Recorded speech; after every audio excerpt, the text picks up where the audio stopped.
All right, hello and welcome to this next very special episode of the Company Road podcast. Before we jump in, I wanted to reflect on the journey we've been on with this podcast so far and just give you a bit of an insight. I originally set it up as a bit of a social experiment, really, knowing that by taking a bit of a gargantuan challenge of unpacking what it takes to change a business or an organization, that some fairly obvious themes would probably come up around leadership and team empowerment and tech and data and innovation and gender and diversity and all sorts of things. And we've had that so far, which has been fantastic. And in short, I knew we'd be getting under the skin of some of them pretty sizable themes, but I really hope the episodes so far have been useful and that they're helping you in your work in one way or another. But that said, I wanted to kind of take the opportunity sometimes through this series to really drift a little bit and be a bit comfortable with some of the wider themes that we could bring into the world of business and really learn from in some way as well. And I knew I'd need to stretch some of the classic business themes into new areas at some point and go off that conventional path and veer into some places that are a bit more rugged and a bit more freeform.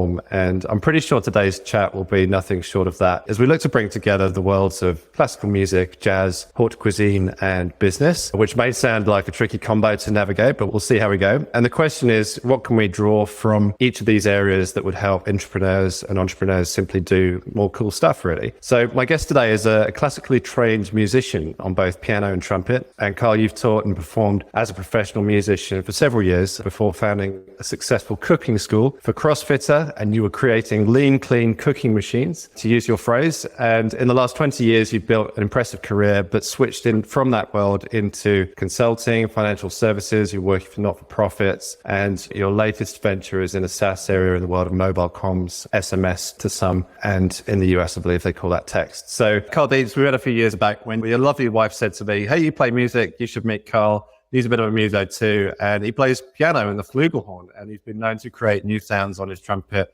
with a thong or a flip-flop for our listeners further afield. So Karl, massive welcome to the show. How are you feeling this morning? Yeah, great, Chris. Glad that I got the opportunity to have a chat with you. And yeah, I'm sure we'll unpack what it means to put a flip-flop or a thong over a musical instrument, but I guess that's all part of creativity and we'll get there. Yeah, awesome. We've shared many a random chat in the past, so I'm pretty sure we're going to get into some interesting topics today. But before we go in deep, what are some of the things that characterize you, do you believe? How would you describe yourself to somebody who doesn't know you? There's definitely an element of creativity there, and whether that is across music side of things, whether that's across the food and cooking side of things, but I think it also comes in across with close friends. I also had this, I guess I shouldn't say my nickname from my friends, but it's left field Deitz. So I've always been able to think very left field. And I think earlier university and earlier career, it was probably seen as a bit of a strange thoughts and strange angle of thinking, but it was very much left field thinking. Just now it's probably called right side of the brain is creativity. So maybe I was right side. Right side, left field. Yeah, exactly. Was that name given to you by your teachers when you were younger, or how did that come about? Not really. Earlier years, it wasn't as abundant or as creative. I may have approached things a little differently, but it wasn't really something I identified. I was shocking at drawing. I think I took up music and put the time into music because that was my way of expressing everything. But creativity in drawing, that was pretty terrible. That's interesting because I think we often think about things that we have to try out. And it feels like there's some pressure sometimes to try things that we're less comfortable with. So there's a string of thought these days, which is that you should try everything. You should put yourself out of your comfort zone at least once a month. In one of the previous episodes with Nick Berman was all about that. You've got to be uncomfortable to be progressing. What's your take on some of that? Absolutely agree. I think if I could have kept, probably for most of us, have kept the curiosity and creativity of kids. So we've got a 6-year-old and a 10-month-old, and the creativity at the moment from our son at 6 years old is just extraordinary. So I actually am very deliberate in watching what he's doing. How does he come up with these things? And then I guess if you could keep that in your 20s, 30s, 40s, 50s, not just in the business world, but everything you're doing, lay that level of curiosity and creativity across things. I think a lot of new ideas would come up, a lot of new innovation would happen. So I won't go in too much into the education system, but I think, because it does push us towards a certain way of thinking. So people that can hang on to that creativity, they're the leaders. Listen to them. Listen to the kids in the room. I mean, the shackles are off with the kids. Obviously, they've got a simpler life, which is sort of like blissful, but they relish in that environment and they're able to express themselves and find new places, try out new things and find the boundaries in places, and where boundaries exist with people as well. They try to push you to your limits the whole time. So I think there's an interesting concept around the fact that you start life with more opportunity in a way from a creative standpoint, and then things gradually narrow as parameters and social constructs and conditioning and the world of work and, all of these things, the education system. There's so many things that would kind of harness creativity. Have you found that to be the case, or have you found ways, knowing that you're now left field Karl, how have you found ways to kind of break out of that through, if you see a construct, kind of break from it and still find creative spots? Yes, it's definitely hard. Like you said, as you get older, economic constraints, business stresses, life stresses, children, all of that, it does bring you into a funnel of less thinking. I've taken deliberate steps, and I think this is definitely where the music, the cooking and the creativity and the improvisation side of music, particularly, whether it was conscious that I was doing this, but definitely having that outlet of improvisation on music does clear up the head, does exercise the right side of the brain a bit more. And I think that has to, possibly by osmosis, whether it's coming across into the way that I think every day and the way we think in business, creative ways you need to keep the kids occupied during holidays, or whatever it is. But definitely having the music element there and thinking that way definitely would help everything with how you're going day to day. You're highly tuned into this art of improvisation, and it can be applied to business, and maybe we'll come on to that. But I feel like there's probably a broader question around improvisation as to how you get good at it at a very simple level, because it's very free form, it's very up to you. So how do you do that? The basics are, you say if people think it's improvisation, it's free form, you're making it up on the spot, which in a way is kind of polar opposite to what it is. So the first thing you must do, and I'm talking about music here, it applies to a lot of things, but in music, first of all, you got to do the work. You got to master your craft. You've got to get your fingers across the instrument. You've got to learn the instrument. You've got to put the time into learn the scales. You've got to get all this technique under your control. And then you learn the structure of songs. Because if you're playing, normally you're playing in a band, you're all following the same structure. You're all completely in sync outside of an orchestra who has a conductor. But in a trio or a quartet or a quintet, there is no conductor. And you all know the structure. You all know the underlying chord progressions. That then allows you to almost forget about everything that you've learned, forget about your technique. You've got enough under your control, and that allows you to improvise. It does allow you to play more freeform, but you are pulling on things you've heard over the years. You are pulling in techniques. You're pulling in licks and phrases that you've learned from artists. And I think there was it was Miles Davis. I won't get this right, but it was once you've learned all the technique, then forget about it. Then you're in that flow state. Then you're thinking and creating music on the spot. But you're also in this little community of a trio or a quartet where you're closing out. Everyone knows where you are in the form, and you're joining in, and the next person might start improvising, or you might all start playing from the head, from the top of the song again. So that then allows you to go deeper. And how far you go away from melody, obviously there's a lot of modern jazz artists, you can't hear the melody in there. It's there, but it's so well disguised from their background and what they've learnt. But then they can bring it back, and it's the song. And it's one of the great things about jazz musicians is how far they can take songs, how complex they can make it. But the opposite side, how beautiful they can make a standard song, a classic song sound by adding elements of improvisation over the top. But to bring it back, absolutely. Got to learn the craft, got to master your instrument. That technique so well learned that then you can forget about it to allow your brain to think creatively. And then your technique then sort of supports you on, well, how are you going to improvise? What style? Who do you copy? Who do you imitate? Once you've done all of that, then you can start to innovate and improvise in your language. That's really helpful, I think, as an explainer for people that aren't aware of jazz and the world of music to that extent, because everyone has this impression of jazz being like you've got your instrument and you're just kind of making it up on the spot, and it's a bit like putting your paintbrush into a thing and just like splatting it. And there's really no understanding of that might be the tip of the iceberg in the way that it's presenting, but obviously underneath that there's a lot that goes into it, and fine-tuning the craft really. I think there's an interesting angle in that narrative that you just gave around the fact that people think it's loose in its structure, but if you're playing in that group, if it's trio, quartet, ensemble, is kind of governed by some rules. So somebody's leading in from the head, as you were saying, and then others know when it's their turn to jump in solo. So How does that handover work best?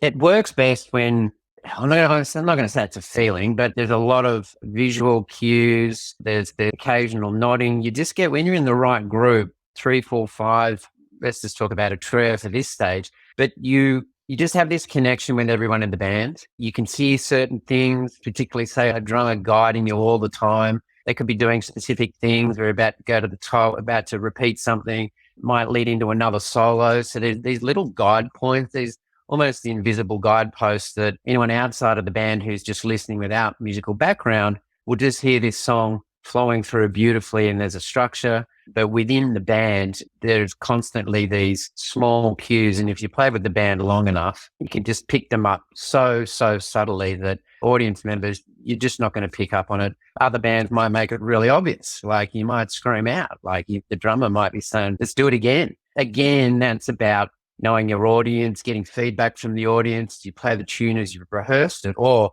have you got the flexibility and the knowledge when it's going really well to say, let's take this further. Let's build this tune out, which might go for 5, 6, 7 minutes. It could easily turn into a 10 or 12-minute song, which is just morphed into this new creation within the song based on what the audience is sort of expressing to the band. Yeah, it's really interesting. And I'm already thinking about the world of business and how that kind of transposes in a way.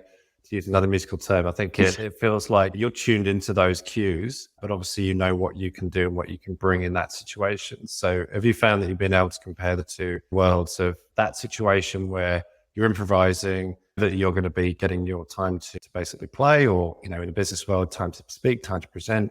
You're ready to do something creative. You're ready to do something that's going to sound amazing. You're reading the room. Have you been able to kind of translate the world of music to the world of business, and where has that happened for you? Yeah, again, it was kind of subconscious. It wasn't until years into business that I realized there's so many crossovers with what I'd learned in the world of music. And probably one of the most important I'd learned, again, this is a Miles Davis quote, in music, silence sometimes is more important than sound. And as a bit of a talker, I've had to overlay that on myself and in the environment where talk less. The 2 ears and 1 mouth sort of saying, people say, use it in that proportion, listen more, speak less. It's the same in music. So the gaps, the space, sitting back, having that silence then creates more tension or more excitement, something that's coming next in the music. So rather than talking constantly in presentations and just blasting out information and telling, the same across in music is, let's say for the improvisation stage, don't just lead in and as a trumpet player, don't just come straight in and play high notes and play loud notes and then just do that for the whole minute or two. There's this whole sequence of building up the emotion, again, bringing that tension and excitement up to a peak. Similar when people are doing keynote speaking and all of that. It's that time of a gap, taking your space, sitting back. And yeah, I didn't really make that crossover until years into the business and speaking to audiences and presentations and all of that, that there's a huge amount of crossover. And I think one of the other really good instant things that happens in music is playing in a band, or you're in a venue, and whether you're doing a solo or playing with the band, people have gone, unless it's a paid event, well, they can still do it. But if they're not enjoying the band, they just stand up and walk out. So for myself in groups, it's understanding if we're putting a band together for an event or putting a band together for a venue, what's the environment? Who's going to be there? Demographic wise, is it a restaurant? Is it a venue that holds 4 people? You're going to be playing in the ballroom. So really understanding who's going to be there, what are they after, what are they expecting, translating that across to business world, the old KYC, know your customer. Same sort of thing crosses over here, is just because we've got an amazing product, we've built it perfectly, and then we just push it straight out to an audience. We could push it directly onto the wrong audience. So if I went into an aged care facility and playing extremely modern jazz, it's a 6-piece band and it's loud, it's complicated, there's a lot happening there. That environment may have just wanted, oh, can you play some beautiful old classic jazz tunes that they can sing along to? Same as going into business, you can make all the connections there. But the more I've thought about it over the years, there's all these crossovers. And probably the best one I've got from early gigs was get some feedback from who booked you for the event, get some feedback from people that are there, interact with the audience, go in the audience and perform with the audience. That's kind of where the thong or the flip-flop came on the end of my trumpet it was basically a version of a mute. It would change the tone of the trumpet. And that allowed me to go into the audience and be with them and play within a meter or two, looking back at the band, but being amongst the audience. I tried that out a few times. That was creative. I think it probably came from a mistake where I didn't have my mute. I think I've used schooner glasses. So people that are overseas, it's a schooner, a pint glass, whatever. I used that as a mute once because I'd lost my mute. That worked really well. And then I think that led to me saying, well, other elements that are near me, I can use to change the effect of my trumpet rather than just that sound of the trumpet. And then that kept progressing. And then I got a coffee cup, the flip-flop, a pint glass or a schooner glass, and all these creative elements started from my mistake of leaving it mute at home. So it was, in that instance, it's nice to go with the flow, thinking, well, what am I working with here? The best I've got here is that. What's the worst that can happen? I can work around it and play well enough with this thing that I'm pretty sure this won't be a failure. This could go somewhere. And that led me to start playing within audiences. And it was quite a buzz for them to have a musician with them going, oh, wow, this is just added an additional element to that particular gig. So I don't know if that answered the question, but I think between knowing your audience, getting amongst that, listening to them, getting some feedback, huge sort of crossovers there with presenting and being in business. Yeah, absolutely right. And how powerful is improvisation? I mean, I've been in workshops that have been run in a business context with comedians that work with improvisation as well. And it's following similar sort of rules to what you're describing, where there are clear handover points and silence is respected. And obviously, I guess the measure of what you're bringing to fill that silence is what's important, really. So you can use it to create impact. And you know that if you're going to step in, it can be, very noticeable. So I think knowing what to do in those situations is a very powerful tool. And also just for the fact, correct me if I'm wrong, but there wouldn't be too many situations in either a musical or a business context where you'd feel uncomfortable or unprepared because you can always bring something to that situation. Is that a fair assumption? Yeah, I think the key word you said there is be prepared. So music, gigs, the more work I put into performance, learning the charts, working with the band, knowing the song really, really, really well. Same as in business, the amount of confidence when you prepare for presentations or going into big meetings or catching up with clients, the more you know your material, the more you're across their business, our business, the confidence there to improvise. You're certainly not making up things on the spot. It also gives you the power to say, I don't know, I'll get back to you. But the deeper and better you know your material, for me in music and business, but in music, that gave me a huge amount of confidence. And being a trumpet player, I needed that confidence because it calmed my nerves. Because if you're nervous, particularly wind instruments and brass instruments and trumpet, it has an instant impact on the quality of your sound and your performance. Your mouth dries up, your breathing changes, you're shaking, you've got all this vibrato that you didn't necessarily want. But that preparation gives you the confidence and the calmness to go in and say, look, wherever this goes, I'm comfortable. And again, we used to muck around in a trio. The drummer used to change things on us and throw out different rhythms because he was a tabla player, an amazing tabla player. The basics are, you say if people think it's improvisation, it's free form, you're making it up on the spot, which in a way is kind of polar opposite to what it is. So the first thing you must do, and I'm talking about music here, it applies to a lot of things, but in music, first of all, none of this is talked about. It's just all happening on the fly in front of a live audience. Again, that was part of the excitement. What certainly wasn't throwing you under the bus because everyone knew I could kind of attempt to throw you under the bus, but you all know your instruments well enough. Let's see where this goes. It was a fun tactic rather than I'm going to catch you out here. I mean, there's a really important distinction there, I think, which is around probably a controlled environment, which is more like you're either writing music or you're recording in the studio compared to a live performance, which, particularly in the way you were just describing, I mean, a lot of people would just have their set down, they just play it as they rehearsed it and that's it. But if you've got a drummer that's going rogue. And he brought a lot of those techniques across into his drumming.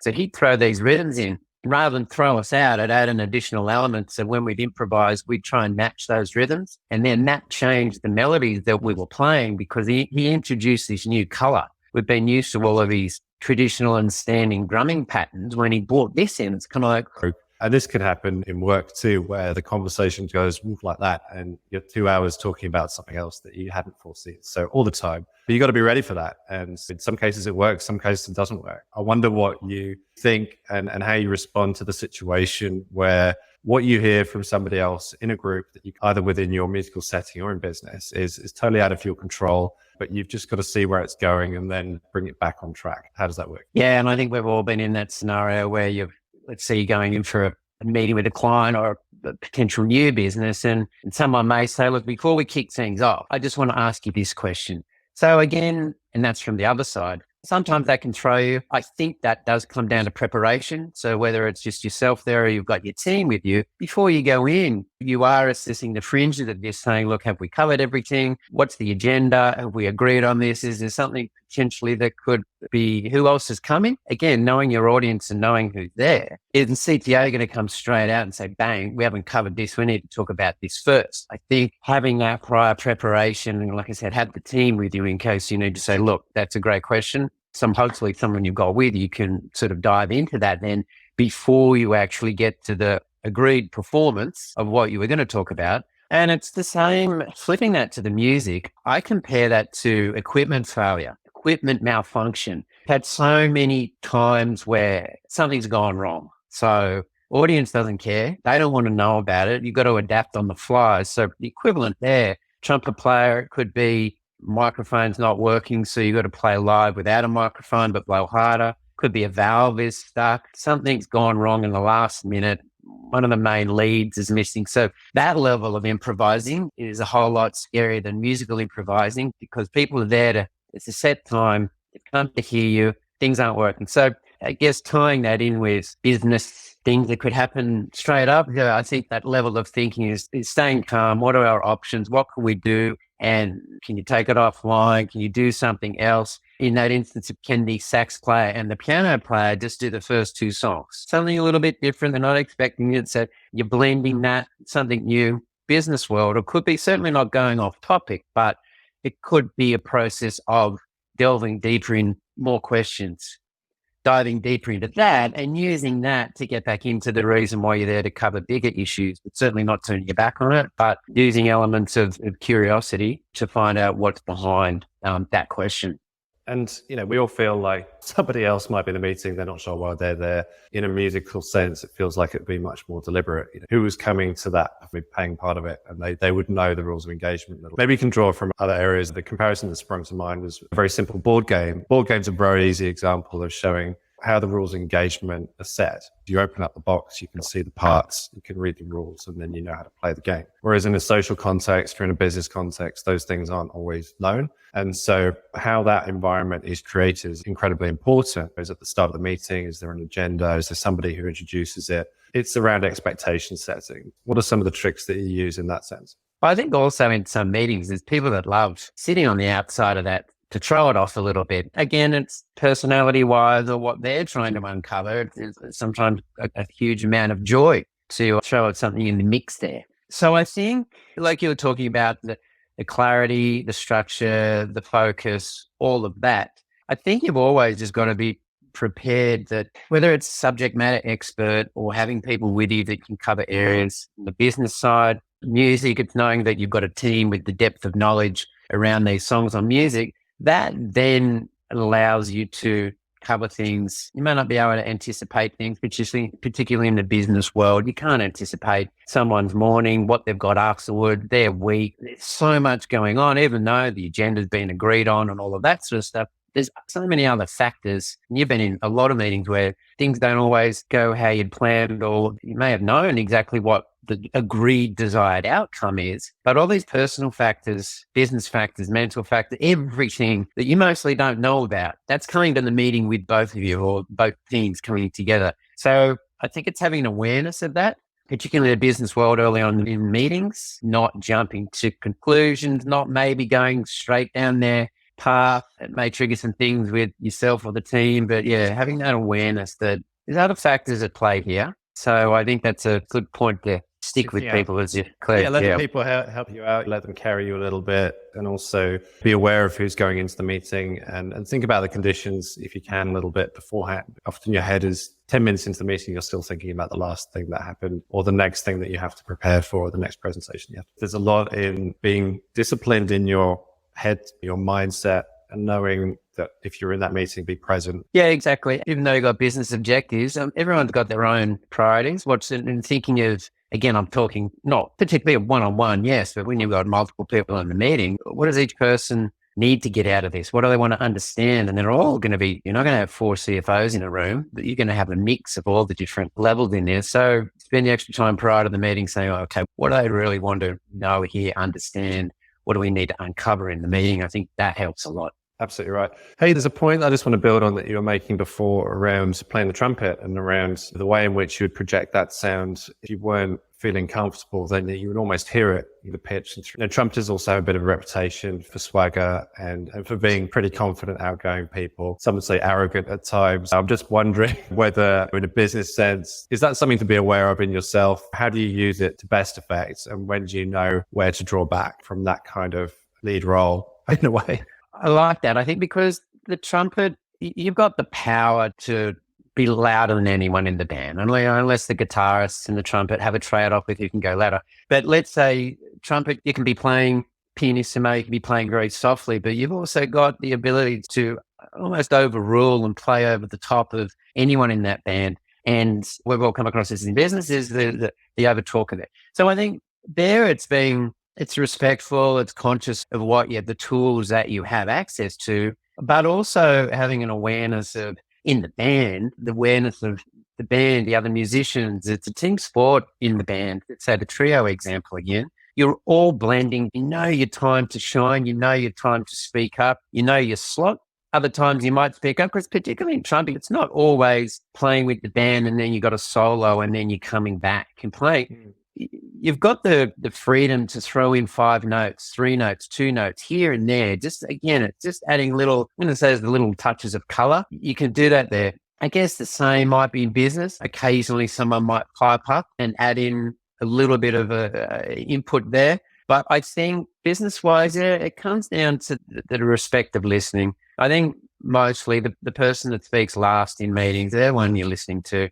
Sometimes the one that's talking the most, it's like, potentially extremely good information. Again, I'm making a huge generalization here, but the quieter introverts, all that sort of stuff, that's a lot of the knowledge is held there. They're thinking and they give themselves time to think it through rather than think talk. It's like think, wait, absorb, get everyone's input and then talk. So yeah, I think the version of a loud trumpet playing speaker personality in the business world, I think they identify themselves very quickly in a room or in an event or something like that. Yeah, I think that the time there with music, it's almost keep your powder dry, but sometimes it's a tricky one for that personality. The meeting setting is an interesting one. In business, we often think about, and this is talked about a lot as well, but it's around strategy and action and the fact that strategy needs to be actionable and the fact that there needs to be a bias towards action or in that sort of thing. In a musical setting, strategy, action is coming at you at once in the sound that you're projecting and in the sound that is hearing. In a meeting in business, obviously, your strategy usually is just being talked about in the room. So you're thinking that's just a conversation. In fact, that then needs to translate into action, usually afterwards and outside of the room. And then so the congregation is really just the chat and the figuring out. It's almost like the rehearsal space, and then the action happens somewhere else. Somebody then or a team of people have to come together to then deliver something. So it's pretty different in that sense, because in a musician's sense, you're much more on the spot to deliver the thing in that moment right there. So you're putting in the notes very deliberately. And I just want to emphasize that because I think we can't understate the craft that you were describing right at the start of the chat in helping you prepare for that moment, in creating the action and making that. And I think actually the best meetings that I've been in, and maybe you think the same, are the ones where everyone walks away knowing that for one, they enjoyed it, expectations were set and those expectations were met, but that everyone's walked away from it maybe with something more that they were not expecting. And they feel like something has been achieved by sitting around and eating sandwiches for 2 hours. Something's happened. And actually the combination of people and the combination of inputs has made it worthwhile in some way or another. So that isn't coincidence when it works. I completely agree. And I think that, like you said before, the music, you've done the work, you come together, you're performing, it's real time, it's live. So if mistakes happen, if things go wrong, it's happening now. You can't stop. You got to push through it. End of the meeting, yeah, absolutely. You're having your debrief post meetings. How did they go? We covered this. It's good, bad, it's ugly. You forgot to say things, or you covered everything, or you're walking outside high-fiving. You try and control as much as that as you can. But occasionally in meetings in the business world, Someone may something, they'll say something which is controversial, something that may stump everyone, all of that. But again, you've got to sort of roll with it, address it then, or agree on coming back to it later. A lot of times in the music space, like, you're in it. I remember this is a long time ago, I performed at the graduation ceremony at high school on piano. And I played this classical piece. It was from memory, 1,200 kids, whatever it was. And I'd forgotten a big chunk. I think I was playing and I went to a different section. I don't know. I just had a complete brain fart and went straight into another section, which dropped about a third of the whole piece out. And it kind of went through seamlessly and I finished. It was all good. And there was one other kid at the school who was sort of at that level and had performed that piece before for their musical exams. And they just came up and said, so that was an interesting transition you did in the middle. And again, no one knew, but just this one person that knew you had missed that. But at the time, it was like nothing else I could do. It was, you're there to perform. And 99.9% of people don't know that, in my mind, I made a huge mistake. That was terrible. But because classical music, it's so precise, it's perfection, it's delivering exactly what's on the music. Playing from memory, you're just replicating that. So for me, it was catastrophe, but I just had to block it instantly, keep playing, finish, well done. So I guess business side, that's kind of keeping faith, staying confident, not being too someone trying to ruffle your feathers, keeping composure, all those sorts of things. It has a huge number of sort of crossovers in the music world with performing, everything's fine, it's all good. I'm here for you, we're doing this concert. There's definitely the transition that can happen there. Keep you cool. Oh yeah, I can only imagine. I mean, the fact that if you're playing that sort of piece, hundreds of movements are going on in every split second, it just feels like everything's moving at speed. And if you've transitioned to another part of the song, then you can't go back. You can't start again. And you wouldn't want to do that because then you draw attention to it. That's it. Idea, would still have no idea. But if you stopped and started again, then they would know. Exactly. It's a bit of keep calm, carry on. The theme that's kind of popping up in my head as you were describing that story and telling it so wonderfully, it was really around the fact that it's about adaptability for sure and knowing your craft, but it's also about the discipline and I suppose judgment on yourself and the standards to which you hold yourself within any situation. So that can be in preparation, but also in a live environment, because to everybody else, that was probably the most wonderful thing that they've ever heard, right? Or for a long time. But to that one kid that you pointed out, obviously there was some judgment there and you yourself knew that you'd made the mistake. So how have you come to terms with judgment of yourself and your own ability over the years, and how has that changed? Look, I think I'm slightly more comfortable with it, but it's still completely there. And I think coming back to the preparation and knowing your material, having that confidence, certainly not arrogance, but having that confidence of your subject goes a huge way to not preventing, but minimizing that judgment, knowing that I've been in this industry for 20 years or I've been a musician for 30 years. There's always, in music world, there's always someone better than you. There's always a style that someone might play better, and all that sort of stuff. So you can go down that avenue of comparison. Is it the comparison's the thief of joy? God, that sits across everything. But I think with the business hat on, it's knowing your stuff, confident in you knowing your material, but also being open to that person back at school. They're an extraordinary musician. And the whole family were extraordinary musicians. I respected that. I laughed at it at the time, but I thought, God, there's one person, just that one person. But they said that, this is year 12. So what are we, 17, 18 years old? They said it cheekily. They said it respectfully. It wasn't a dig, which is great. And I think as we get older, that changes with people. Some do it in a supporting way. You may have got a fact wrong. So it's up to you to say, okay, yeah, absolutely. Let me fact check myself. I am across everything, but I may have got this one wrong. Let me get back to you. So I think it's the modesty as you get older, and also accepting that you won't know it all. You could get it wrong. There might be other subject matter experts that are across different things, and just trying to accept it a bit better. Yeah, fair enough. I mean, you can hold yourself to those standards, but ultimately the conditions and something might happen. It comes down to how well you adapt, really.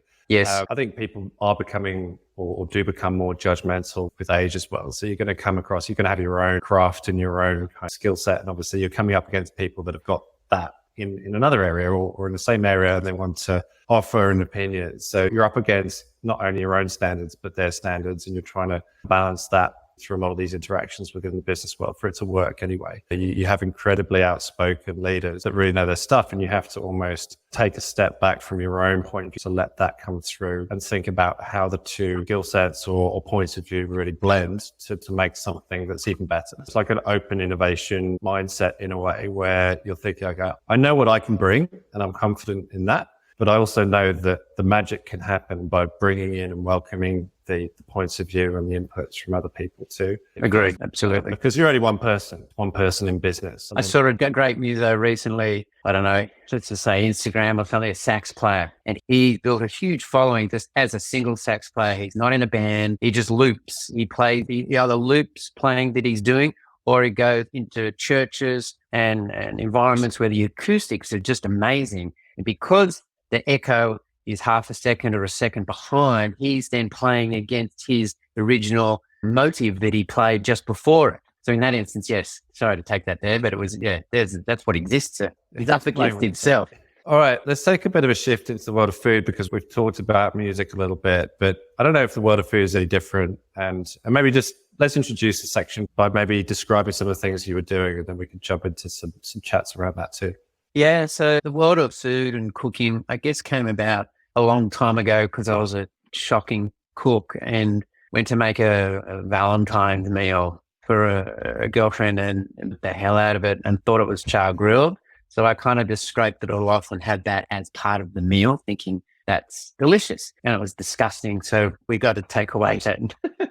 And then I was embarrassed and thought I've got to learn how to cook. And it happened to be right at the same time Jamie Oliver kicked off The Naked Chef. So just when that hit television, just at the time of my great foodie failure, and that started me on the journey to learn how to cook, have an interest in cooking.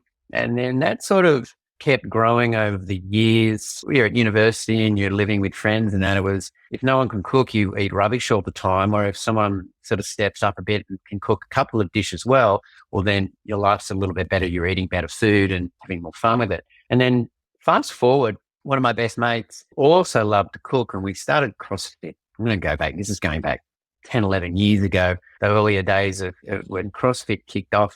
And we loved cooking. And one day we said to our gym owner, do you mind if we come in, and everyone's spending all this money on getting fit and lifting weights and doing AMRAPs and all this crazy stuff. Can we come in and cook for everyone and just show them some basics that we've learned over the years? Not trained chefs, just home cooks. So we came in, set up some tables, some fresh produce, cut food up in front of them, fed them 3 or 4 dishes, gave them recipes and showed them how we did it. And then another friend who had a gym said, can you come to my gym and do that? And then it just sort of grew from there, where other people reached out that owned gyms and said, can you come and show our members how to cook? So that was a whole lot of fun. But what it highlighted was that people were now focused on getting fit and staying fit in the gym with this particular style of fitness. But we worked out that, what are you eating at home? What are you cooking at home? Do you have a sharp knife? Do you know what? So we just stuck to the basics, but we kept it pretty healthy and just created a bit of a template for these 2-hour classes that we did. We came up with this thing called, we're creating lean, clean cooking machines. But part of that was, these top 10 tips, basic tips: have a sharp knife, have certain pantry items, have certain things in your freezer, have styles of food where you could substitute ingredients, or if you're buying a little jar of pesto, what are 3 different ways you could use a jar of pesto, things like that, or what can you grow at home? So it was just a really nice, I guess, point in life of chasing something. We were both working full-time jobs at the same time, but this was just a nice interest. Didn't enter it to earn money, make money, and do all that sort of stuff. We just saw that the community we were in, we had some skills and some fun. And again, we brought humor into it.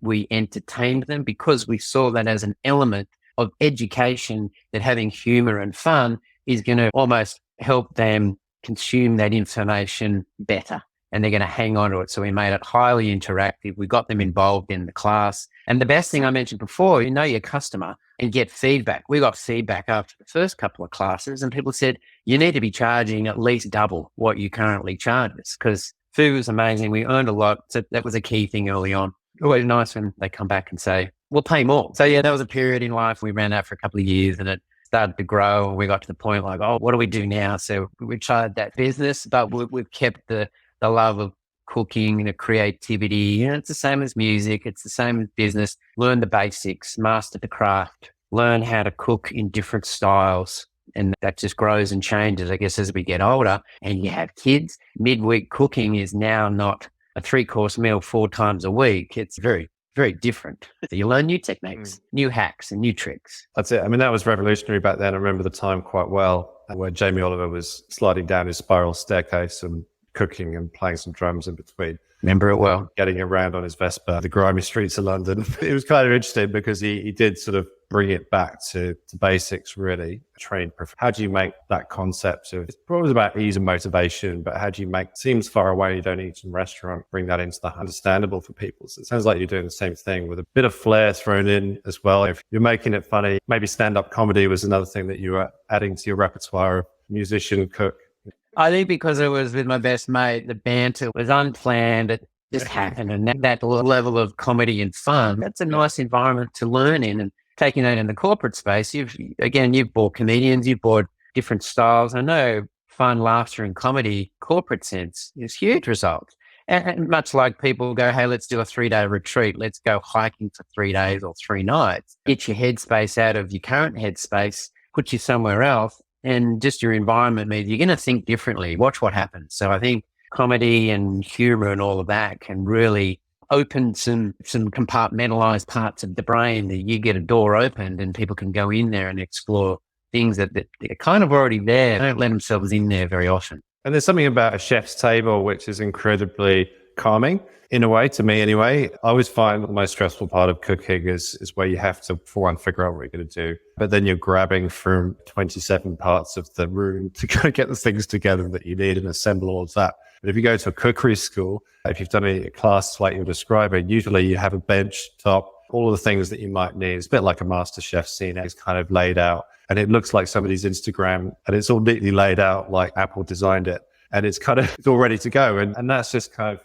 comforting. It's a bit like the board game mode. What's there in front of you? There are some things on the table that you might not understand conceptually. You've never tried anchovies or whatever it is, gentleman's relish, or something that's a bit obscure as an ingredient. You see a vegetable. All of these things are popping up in business the whole time, surely as well. Yeah, and I think going prepared, business world, knowing everything, music, knowing your material, knowing the chords, all of that. And I'm guilty of exactly what you just described 2 nights ago. This is how I cook. I have everything organized. I have everything in stainless steel bowls. I made a pad thai the other night. I think I had 7 different bowls, each with their different ingredients, because for me, that's comfort. For me, that's organization. But also on the fly, when it comes to cook, critical to have everything cooked the right way, the right temperature, adding in things, not overcooking things, because I'm in the pantry trying to look for some kaffir lime leaves or something. Everything's there. So then I'm controlling the outcome. I'm controlling the quality of the meal at the end because I've got everything there. So yeah, it's hugely satisfying having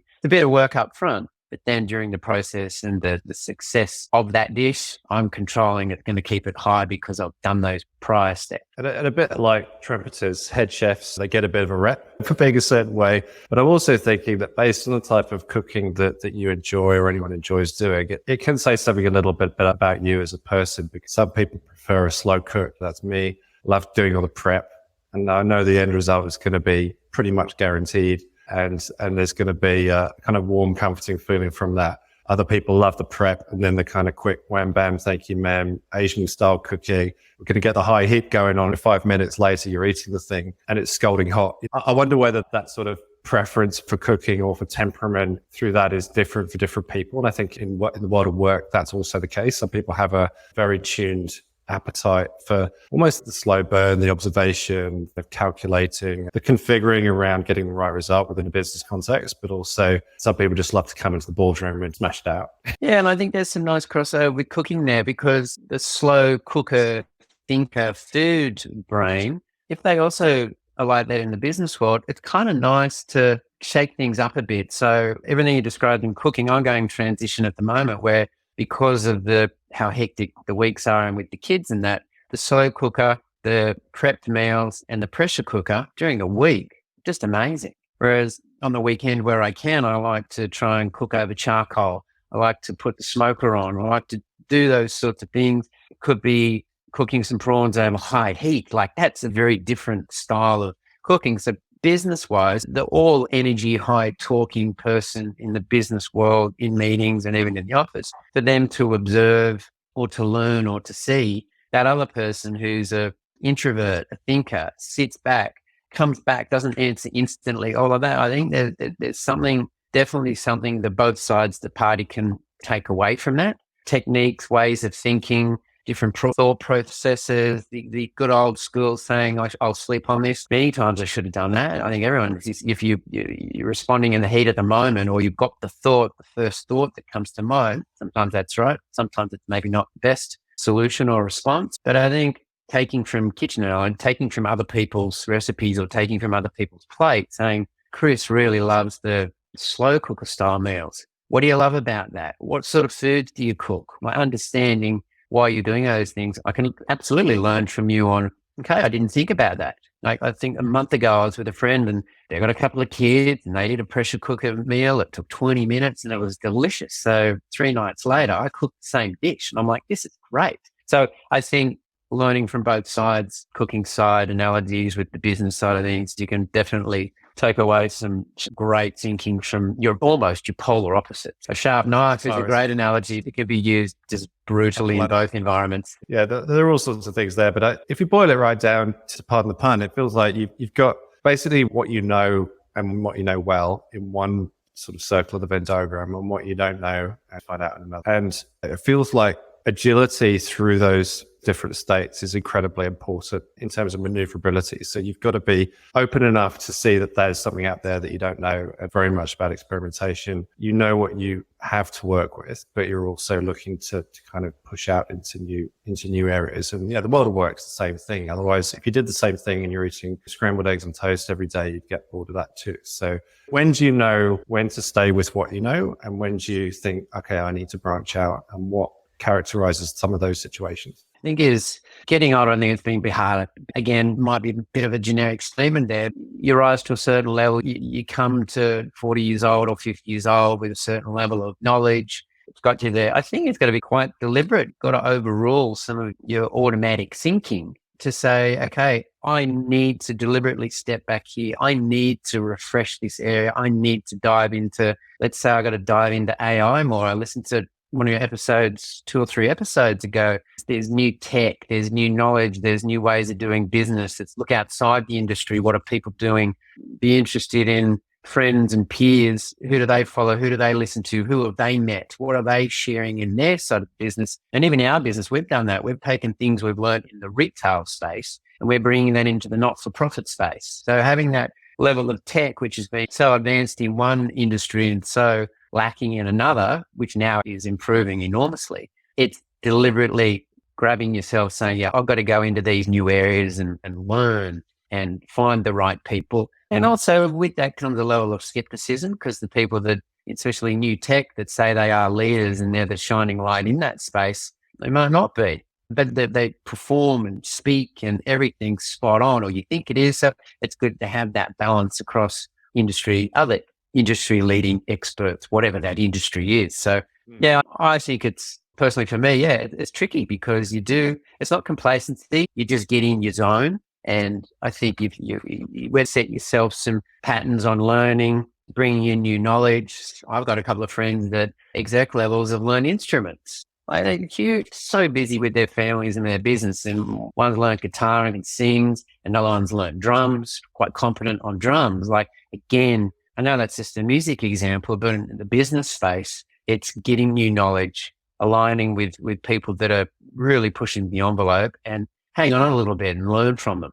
Or hang on a little bit, hang on a lot to the right ones. Your aperture kind of opens and closes depending on circumstance in these cases a lot of the time, because sometimes I'm in the mood for bringing the stimulus in. You invite that external influence. In other cases, it's very much like I haven't got the space for that right now. So you've got to know when to control that and how to control that and what feels right. And if you're playing in jazz, there is going to be Latin music, there's drum and bass, there might be some jungle.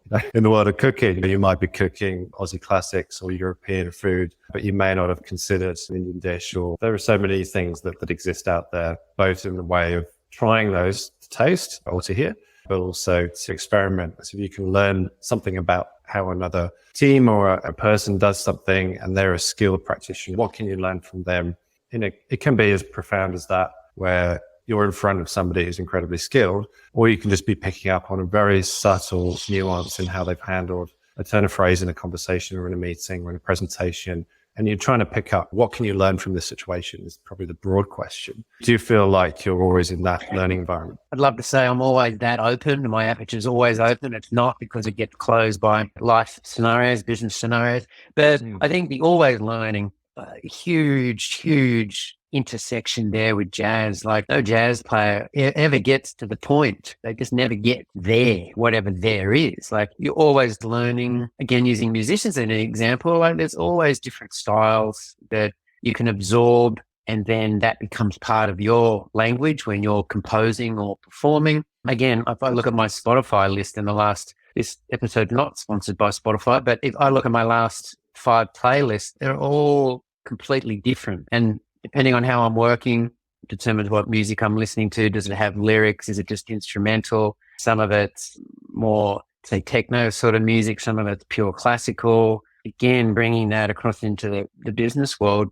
Yeah, like you said, always be listening to others, picking up ways that they're thinking, and picking up ways that they're approaching conversation, or how do they approach the problem, or how do they approach the growth or the strategy, all of that. Like, how do they commence that conversation? Because a lot of the time you come in and have a starting point here, and then you expand from there. When you're working, this, well, what if we started over here? Would we then expand that way? So always intrigued to see how people sort of into that conversation point, starting point. In your career, obviously you've moved from a highly creative performance space to a business space where other things are going on as well. But a lot of time people are sort of starting the other way around, where it's very much business at the start, and then they're trying to find themselves and express themselves later in their career. I know I probably sit in that camp myself, where I'm trying new things a bit more than I probably did to begin with. So what advice would you give to people that are looking to branch out and try something new? Yeah, dive into it.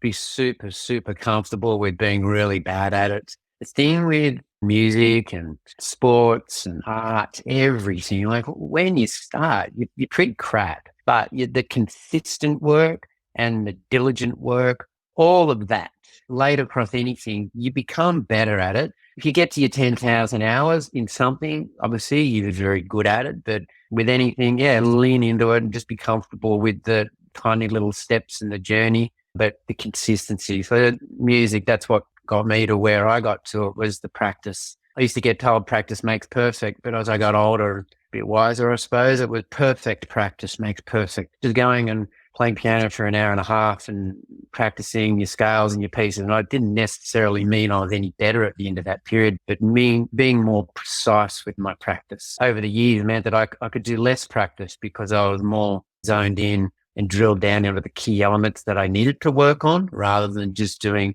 practice as a block and just going through the process of, I did an hour's practice today, tick. You can easily just go, well, I did 20. So again, with sports, everyone's older, you can be a whole lot more efficient. Time's a bit more, I think, precious. You got older, anyone that's listening has got kids, business. Sometimes your windows are much smaller. So make that count, but just, you absolutely, everyone, you do get better with the right consistent level of practice. You will improve, and always important to look back. So if you've started, say, Chris, who now plays guitar quite well, looking back at the first 3 months, at a year today, where you're at now is amazing. You add another year on because you put in the consistent practice and you're diligent when you do it, that gets you the results. So that's my advice is, lean in. Your ears aren't going to always like what, as music-wise, you're going to produce to start with, but with that consistent practice, you'll see improvement. Brilliant. And then throwing a random object from time to time feels like the learning that we get from this is